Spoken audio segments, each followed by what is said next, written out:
ETF index mutual funds నేర్చుకుని stock మార్కెట్లో రాణించాలనుకుంటున్నారా? వెంటనే ఈ నెంబర్కి కాల్ చేయండి. నమస్కారం. ప్రస్తుతం మనతో పాటు శ్రీ పోతులూరి వీరబ్రహ్మేంద్ర స్వామి వారి ఉపాసకులు, కాలజ్ఞాన ప్రవచనకర్త, ప్రాచీన సంఖ్యాశాస్త్రం మరియు గవ్వ ప్రశ్నాశాస్త్ర నిపుణులు బ్రహ్మశ్రీ శ్రీ కృష్ణమాచార్యులు గురువుగారు ఉన్నారు. వారితో మాట్లాడదాం. నమస్కారం గురువుగారు. నమస్కారం అమ్మ.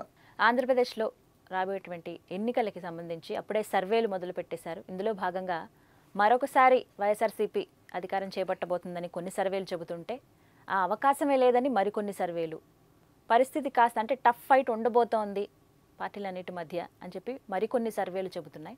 అసలు రాజకీయ పరంగా చూసుకుంటే, ఎలక్షన్ పరంగా మాట్లాడితే కనుక ఆంధ్రప్రదేశ్ భవితవ్యం ఎలా ఉండబోతోంది? మాన్య శ్రీ ముఖ్యమంత్రి వర్యులు శ్రీ వైఎస్ జగన్మోహన్ రెడ్డి గారు ఆరుద్ర నక్షత్రం, మిథున రాశి, అష్టమ శని ప్రభావం తొలగిపోయింది. ఎన్నోసార్లు మనం ఇదే వేదిక మీద మన ఛానల్లో, ఇతర ఛానల్లో కూడా మనం చెప్పాం, 2023 జనవరి 31వ తారీఖు లోపు భద్రతాపరమైనటువంటి విషయాల్లో వైఎస్ జగన్మోహన్ రెడ్డి గారికి ఇబ్బందులు ఉంటాయి. జనవరి 31వ తారీఖు వైఎస్ జగన్మోహన్ రెడ్డి గారు ప్రయాణించవలసినటువంటి విమానం లేదా హెలికాప్టర్లో సాంకేతికపరమైనటువంటి సమస్య తలెత్తడం, దాంట్లో ప్రయాణం చేయకపోవటం వల్ల ఒక గొప్ప విపత్తు నుండి వారు బయటపడ్డారు. ఆరుద్ర నక్షత్రం, మిథున రాశిలో ఉన్నటువంటి వైఎస్ జగన్మోహన్ రెడ్డి గారి యొక్క భవితవ్యం ఏ విధంగా ఉండబోతుందన్నటువంటి విషయాన్ని, అట్లాగే మాజీ ముఖ్యమంత్రి వర్యులైనటువంటి చంద్రబాబు నాయుడు గారు, వీరు జన్మించింది హస్త నక్షత్రం, కన్యా రాశి, మీన లగ్నం. అలాగే జనసేన అధినేత అయినటువంటి పవన్ కళ్యాణ్ గారు, వీరు జన్మించింది శ్రవణ నక్షత్రం, మకర రాశి. చాలా విస్తృతమైనటువంటి చర్చ జరుగుతుంది జనబాహుళ్యంలో. మీరు అనుకుంటున్నట్టుగా, మీరు ఇందాక చెప్తున్నట్టుగా 2 సర్వే రిపోర్ట్లు ఒకదానికొకటి పరస్పరం విరుద్ధంగా ఉన్నాయి. ఒక రిపోర్టులేనేమో సంపూర్ణమైనటువంటి మెజారిటీతో మళ్ళీ జగన్మోహన్ రెడ్డి గారి యొక్క గవర్నమెంట్ మళ్ళీ కొలువు తీరనుందని, మరో సర్వే రిపోర్ట్లో ఖచ్చితంగా జనసేన యొక్క ప్రభావం చేత, ప్రభుత్వ వ్యతిరేక ఓటు చేత మళ్ళీ అధికారంలోకి తెలుగుదేశం పార్టీ దూసుకొచ్చే అవకాశం ఉందని. మరి వీటిలో వాస్తవం ఎంత, సమీపమైనటువంటి భవిష్యత్తులో ఏం జరగబోతుందన్నటువంటి అంశాన్ని మనం చూద్దాం.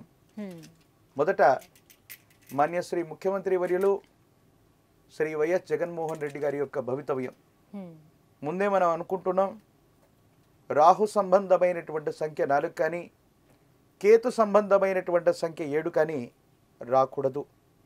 ఒకవేళ ఈ సంఖ్యలు వచ్చినట్లయితే సమీపమైన భవిష్యత్తులో వారు కొన్ని ప్రతిబంధకాలను, ఇబ్బందులను ఎదుర్కొంటారు. ఇది సాధించటంలో ఏవైనా ఇబ్బందులు వస్తాయని దీని యొక్క సంపూర్ణమైనటువంటి ఫలితం. మాన్యశ్రీ ముఖ్యమంత్రి వర్యులు శ్రీ వైఎస్ జగన్మోహన్ రెడ్డి గారు ఆరుద్ర నక్షత్రం, మిథున రాశి, వీరి యొక్క నేతృత్వంలో ఉన్నటువంటి వైఎస్ఆర్సీపీ మళ్ళీ అధికారంలోకి వచ్చేటువంటి అవకాశం ఉందా? శివాయ బ్రహ్మణే నమ, వీరబ్రహ్మేంద్ర స్వామినే నమో నమ, జై వీరబ్రహ్మ జై, గోవిందమాంబ జై. ఆశ్చర్యం కలిగించేటువంటి సమాధానం ఇది. వచ్చినటువంటి ఫలితం 2 అంటే చంద్రుడికి సంబంధించినటువంటి సంఖ్యగా మనం చెప్తాం. వైఎస్ఆర్సీపీకి ఖచ్చితమైనటువంటి మెజారిటీతో గెలిచేటువంటి అవకాశాలు కాస్త తక్కువనే చెప్పాలి. ఏది ఏమైనప్పటికీ కూడా 151+ సీట్స్తో ఉన్నటువంటి వైసీపీ గవర్నమెంట్ 175 స్థానాలని క్లీన్ స్వీప్ చేయాలన్నటువంటి ఉద్దేశంతో ప్రయత్నం చేస్తున్నారు, చెబుతున్నారు కూడా మాట. కానీ మళ్ళీ అధికారంలోకి రావటానికి కనీసమైనటువంటి మ్యాజిక్ ఫిగర్ 88, 89 అనుకుంటాను, సుమారు 90 లోపు. ఆ 88, 89 స్థానాలు గెలవటం కూడా కొంచెం కష్టమే. ప్రతికూలవంతమైనటువంటి ఇబ్బందులు ఉన్నాయి. మిత్ర బలం చేత కానీ, లేదా వేరొకరి మీద కానీ వీరి యొక్క విజయం ఆధారపడి ఉంది అని ప్రశ్నాశాస్త్రం చెప్తుంది. అంటే వైఎస్ఆర్సీపీకి వచ్చేటువంటి ఓట్లే కాదు, సీట్లే కాదు, వీరి విజయానికి వేరొక పార్టీ ప్రధానమైనటువంటి, అది భాగస్వామ్యం అవ్వచ్చు, భాగస్వామ్యం కాకపోవచ్చు, వేరొక పార్టీ మీద వీరి యొక్క విజయం ఆధారపడి ఉంది అంటే అర్థం ఏమిటంటే వైఎస్ఆర్సీపీ గవర్నమెంట్ తనంతట తానుగా మళ్ళీ ఆంధ్రప్రదేశ్లో అధికారం రావటం అన్నటువంటిది కొంచెం కష్టంగానే మనం చెప్పచ్చు. అంటే సింగిల్గా వెళ్తే కష్టమే అని అర్థం చేసుకోవచ్చు అంటే తప్పనిసరిగా వారు సింగిల్గా పోటీ చేసినా మెజారిటీ స్థానాలు గెలవాలన్నటువంటి వాడి యొక్క ఆలోచన లేదా సంపూర్ణంగా 175 సీట్లు కాదు, కనీస మెజారిటీ రావటం కూడా కాస్త కష్టమే అన్నట్టుగా కనపడుతుంది. ఇక మిగతా వ్యక్తుల యొక్క భవిష్యత్తును తెలుసుకున్నటువంటి తర్వాత ఒక కన్క్లూజన్కి వచ్చేటువంటి ప్రయత్నం చేద్దాం. ఇప్పుడు మనం తెలుసుకోబోతున్నటువంటి జాతకం మాన్యశ్రీ మాజీ ముఖ్యమంత్రి వర్యులు శ్రీ నారా చంద్రబాబు నాయుడు గారు. నాకు తెలిసినటువంటి వివరాల ప్రకారంగా చాలామంది జ్యోతిష్యుల దగ్గర ఉన్నటువంటి వారి యొక్క జాతక ప్రకారంగా హస్త నక్షత్రం, కన్యా రాశి, వీరు జన్మించినటువంటిది మీన లగ్నం. విశేషవంతమైనటువంటి స్థితిగతుల్లో మాన్యశ్రీ మాజీ ముఖ్యమంత్రి వర్యులు శ్రీ నారా చంద్రబాబు నాయుడు గారి యొక్క జాతకంలో ఎన్నో ఉచ్చస్థితికి సంబంధించినటువంటి విషయాల్ని మనం చెప్పుకున్నాం. ప్రశ్నాశాస్త్రం ఏం చెబుతుందో అన్నటువంటి విషయాన్ని తెలుసుకున్న తర్వాత సంపూర్ణంగా వారి భవిష్యత్తును కూడా మనం చెప్పే ప్రయత్నం చేద్దాం. శివాయ బ్రహ్మణే నమ, వీరబ్రహ్మేంద్ర స్వామినే నమో నమ. ఓం హ్రీం క్లీం శ్రీం శివాయ బ్రహ్మణే నమ, వీరబ్రహ్మేంద్ర స్వామినే నమో నమ. జై వీరబ్రహ్మ జై, గోవిందబంబ జై. వచ్చినటువంటి ఫలితం 5. ఇది బుధుడికి సంబంధించినటువంటిది. బుధుడు అంటే అర్థం ఏమిటి? ఇందాక మనం చెప్పుకున్నట్టుగా కుమారుడు, అమాత్యుడు, ఈ విధమైనటువంటి ప్రస్తావనలు వస్తూ ఉంటాయి. తెలుగుదేశం పార్టీ అధికారంలోకి రావటం కేవలం మాన్యశ్రీ ముఖ్యమంత్రి వర్యులైనటువంటి మాజీ ముఖ్యమంత్రి వర్యులైన చంద్రబాబు నాయుడు గారి యొక్క జాతకం వల్లే కాదు, తనయుడు, కుమారుడు, సంతతి, వీరి యొక్క భవిష్యత్తు మీద పార్టీ భవిష్యత్తు ఆధారపడి ఉంది అని దీని యొక్క అర్థం. ఎంత యాదృచ్ఛికమైనటువంటి సంఘటనలు జనబాహుళ్యం జరుగుతున్నాయంటే ప్రశ్నాశాస్త్రాన్ని అనుసరించి వచ్చినటువంటి ఫలితం బుధుడు. జనబాహుళ్యంలో ప్రస్తుతానికి లోకేష్ గారు పాదయాత్ర చేస్తున్నారు. తెలుగుదేశం పార్టీ యొక్క బాధ్యతల్ని తన యొక్క భుజస్కంధాల మీద మోస్తూ మళ్ళీ అధికారంలోకి తీసుకొచ్చేటువంటి ప్రయత్నం ఏదైతే ఉందో, లోకేష్ గారి యొక్క పాదయాత్ర టీడీపీకి బలాన్ని చేకూర్చబోతుంది. కేవలం చంద్రబాబు నాయుడు గారి యొక్క జాతకం వల్ల, వారి యొక్క నేతృత్వంలో ఉన్నటువంటి పార్టీ వల్ల ఇది సాధ్యం కాదు.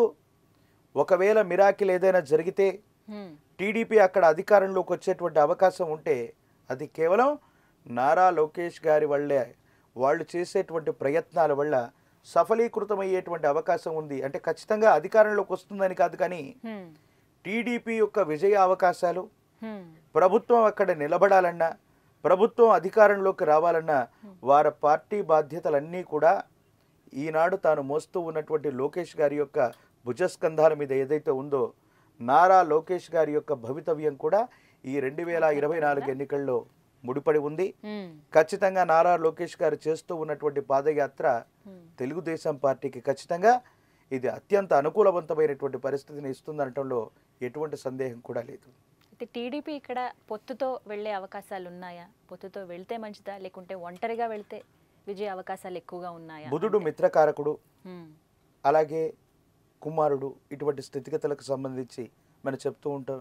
ఇప్పటికే చాలాసార్లు మనం చెప్పి ఉన్నాం, సమీపమైనటువంటి భవిష్యత్తులో ఆంధ్రప్రదేశ్లో ఏర్పడబోయే గవర్నమెంట్ 3 వ్యక్తులు లేదా 3 పార్టీలు, ఒకరికంటే ఒకరు, ఇద్దరి కంటే కూడా ఎక్కువ వ్యక్తుల యొక్క సమ్మిళితమైనటువంటి ప్రభుత్వమే సంకీర్ణమైనటువంటి ప్రభుత్వం. అంటే సీట్లు తక్కువ ఎక్కువ వస్తాయని కాదు, కానీ ఒకరికంటే ఇద్దరికంటే ఎక్కువ పార్టీలు కలిసి పోటీ చేయటం కానీ లేదా ప్రభుత్వాన్ని ఏర్పాటు చేయటం కానీ ఆంధ్రప్రదేశ్లో జరిగేటువంటి అవకాశం ఉంది. అక్కడ ఖచ్చితంగా వైఎస్ఆర్సీపీ అతి సులభంగా మళ్ళీ అధికారంలోకి వచ్చేటువంటి అవకాశాలు కాస్త తక్కువని మనం చెప్పాలి. ఆ వచ్చినటువంటి మీరు ఇందాక అన్నట్టుగా ఆ సర్వే రిపోర్ట్లలో ఉన్నటువంటి సారాంశం నిజంగా ప్రజల నాడి ఆ విధంగా ఉందేమో. ఎవరికి ఒకవేళ అధికారం వచ్చినప్పటికీ కూడా బోటాబోటీ మార్కులతో పరీక్షలు పాస్ అయినట్టుగా, ఎవరికి కూడా అధికారం వచ్చినప్పటికీ కూడా సంపూర్ణమైనటువంటి మెజారిటీకి అటు ఇటుగానే వారికి సీట్లు వస్తాయి తప్ప సంపూర్ణమైనటువంటి మెజారిటీ దాటి ఎక్కువ సీట్లు సంపాదించడం మాత్రం చాలా కష్టమనే భావనకు మనం రావచ్చు. అతి ముఖ్యమైనటువంటి అంశం ఈనాడు ఆంధ్రప్రదేశ్లో ప్రభుత్వం వర్సెస్ ప్రతిపక్షంగా ఉండాలి. కానీ జనసేనానిగా పిలువబడుతున్నటువంటి పవన్ కళ్యాణ్ వర్సెస్ ప్రభుత్వం, పవన్ కళ్యాణ్ వర్సెస్ కొన్నిసార్లు TDP, Pawan Kalyan versus BJP. అసలు పవన్ కళ్యాణ్ గారు కలిసి పోటీ చేస్తారా? ఒంటరిలోగా బరిలోకి దిగే అవకాశం ఉందా? మరి ఒక్క ఎమ్మెల్యే సీట్ను వారు గెలిస్తే అది కూడా వైసీపీకి సంబంధించినటువంటి వర్గంలోకి వారు చేరిపోవటం. ఈనాడు అసెంబ్లీలో కూడా ఏ ఒక్కరూ కూడా లేనటువంటి పరిస్థితుల్లో పవన్ కళ్యాణ్ గారు అసెంబ్లీలో అసలు అడుగు పెడతారా? ఆ అవకాశం ఉందా? జనసేన 2024లో ఏర్పడేటువంటి ఆంధ్రప్రదేశ్ ప్రభుత్వం ఏర్పాటులో తన కీలకమైనటువంటి పాత్ర పోషించనుందా? శివాయ బ్రహ్మణే నమ, తెలుసుకుందాం. వీరబ్రహ్మేంద్ర స్వామినే నమో నమ. జై వీరబ్రహ్మ జై గోవింద బాంబ జై. ఓం హ్రీం క్లీం శ్రీం శివాయ బ్రహ్మణే నమ, వీరబ్రహ్మేంద్ర స్వామినే నమో నమ. వచ్చినటువంటి ఫలితం 4. ముందే మనం చెప్పుకున్నాం, ఏ ఒక్క వ్యక్తి జాతకాన్ని అనుసరించి రాహు సంఖ్య అయినటువంటి 4, కేతు సంబంధమైనటువంటి సంఖ్య 7 ఇది రాకూడదు. పవన్ కళ్యాణ్ గారి యొక్క జాతకంలో శ్రవణ నక్షత్రం, మకర రాశి, ద్వితీయ స్థానమైనటువంటి కుంభంలో శని భగవానుడి యొక్క గోచార స్థితి, ఏలినాటి శని ప్రభావం ఒకటి జరుగుతూ ఉంది. పవన్ కళ్యాణ్ గారి యొక్క జనసేన కూటమిగా ఏర్పడితే తప్ప ప్రభుత్వ ఏర్పాటు జనసేన మాత్రమే చేయలేదు. వీరు సన్నిహితంగా వేరొక పార్టీని, ఇతర పార్టీలన్నింటినీ కలుపుకొని వీరు ప్రభుత్వ ఏర్పాటు దిశగా ప్రయత్నం చేస్తే అవుతుంది తప్ప కేవలం ఒక్క జనసేనతో ఈ 2024వ సంవత్సరంలో ప్రభుత్వ ఏర్పాటు వీరొక్కరు చేయటం కాస్త అసాధ్యమే. అంటే సమీపమైన భవిష్యత్తులో వీరి జాతకం ఎలా ఉందంటే అమాత్యుడు, మంత్రి, కేంద్ర స్థాయి మంత్రి, ఈ స్థితిగతికి సంబంధించినటువంటి అన్ని రకాలైన అనుకూలవంతమైనటువంటి అంశాలు పవన్ కళ్యాణ్ గారి యొక్క జాతకంలో తప్పకుండా ఉంది. కానీ 2024వ సంవత్సరంలో ఖచ్చితంగా వీరు ముఖ్యమంత్రి అవ్వటం కానీ లేదా వీరి పార్టీ మాత్రమే అధికారంలోకి రావటం కానీ ఇది కాస్త కష్టం.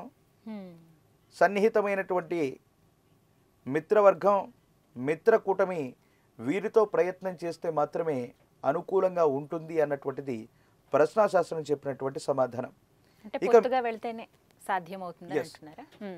ఇప్పుడు ముగ్గురు జాతకాల్లో ఆరుద్ర నక్షత్రం మిథున రాశి జగన్మోహన్ రెడ్డి గారు, హస్త నక్షత్రం కన్యా రాశి మీన లగ్నం చంద్రబాబు నాయుడు గారు, శ్రవణ నక్షత్రం మకర రాశి పవన్ కళ్యాణ్ గారు. మరి వచ్చినటువంటి ఫలితాన్ని చూస్తే జగన్మోహన్ రెడ్డి గారికేమో చంద్రకారకత్వం కలిగినటువంటి 2, నారా చంద్రబాబు నాయుడు గారికేమో బుధుడి యొక్క ఆధిపత్యం వహించేటువంటి 5, పవన్ కళ్యాణ్ గారికేమో రాహు సంఖ్య మాయా స్వరూపుడైనటువంటి రాహు 4. భవిష్యత్తుకు సంబంధించినంత వరకు సర్వే రిపోర్ట్లు ఎలాంటి ఫలితాలు ఉన్నప్పటికీ కూడా జనబాహుల్యంలో అధికార పక్షమైనటువంటి వైసీపీ మీద ప్రజా వ్యతిరేక ఓటు ఎక్కువగా ఉండబోతుంది. మళ్ళీ అధికారంలోకి రావటానికి వైఎస్ జగన్మోహన్ రెడ్డి గారికి వేరొక పార్టీ అండదండలు అవసరమవుతాయి. అంటే వారు గెలిచినటువంటి ఎమ్మెల్యేలని వీళ్ళకి ఇస్తారని కాదు, వేరొక పార్టీ అండదండలతో మాత్రమే మళ్ళీ అధికారంలోకి వచ్చేటువంటి అవకాశం ఉంది. లేకపోతే ఏ పార్టీ గెలిచినా బోటాబోటీ అవకాశాలు ఉంటాయి. మరి ముగ్గురిలో చూసుకుంటే మాత్రం లోకేష్ గారి యొక్క పాదయాత్ర నిర్విరామంగా ఇలాగే కొనసాగితే తెలుగుదేశం పార్టీ యొక్క గ్రాఫ్ పెరగటం ఆంధ్రప్రదేశ్లో అధికారం దిశగా దూసుకొచ్చేటువంటి అవకాశాలు సుస్పష్టంగా కనపడుతున్నాయి. ఎవరు అధికారంలోకి వచ్చినా ఒక పార్టీ కంటే ఎక్కువ పార్టీలు కలిసి ఒక సంకీర్ణమైనటువంటి ప్రభుత్వాన్ని ఏర్పాటు చేయబోతుంది అనటంలో ఎటువంటి సందేహం లేదు. అధికార పార్టీకి అంత సులభంగా లేదు. ప్రతిపక్ష తెలుగుదేశం కూడా కొన్ని పార్టీలను కలుపుకుంటే మాత్రమే విజయావకాశాలు ఉన్నట్టుగా మనం భావన చేయొచ్చు. గవ్వ ప్రశ్న శాస్త్రం ద్వారా ఏపీ భవితవ్యం ఎలా ఉంటుంది ఎన్నికలకి సంబంధించి చక్కగా వివరించారు గురుగారు. ధన్యవాదాలండి. జై వీరబ్రహ్మ, జై గోవింద బాంబజీ.